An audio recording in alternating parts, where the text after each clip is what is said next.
Kabupaten Karangasem utamanya Desa Sibetan, Kecamatan Bebandem, hingga saat ini masih memiliki predikat wilayah kaya salak. Hampir setiap ruas kebun memiliki pohon salak yang menunjukkan masyarakat petani setempat menggantungkan hidup mereka dengan bertani salak. Namun, harga buah salak di pasaran Karangasem, yakni dari Rp3.000 hingga Rp5.000 per kilogram sangat membebani petani. Apalagi saat musim panen petani, bahkan hanya menerima Rp500 per kilogram.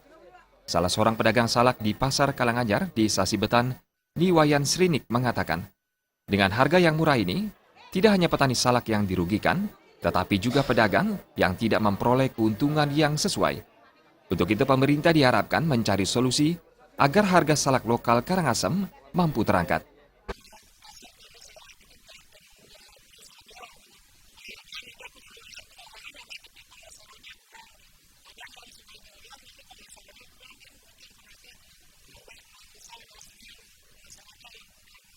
Selama ini, selain dikonsumsi langsung, salak Karangasem diolah menjadi berbagai makanan olahan seperti asinan karena sifat rasa salak lokal yang sedikit asam.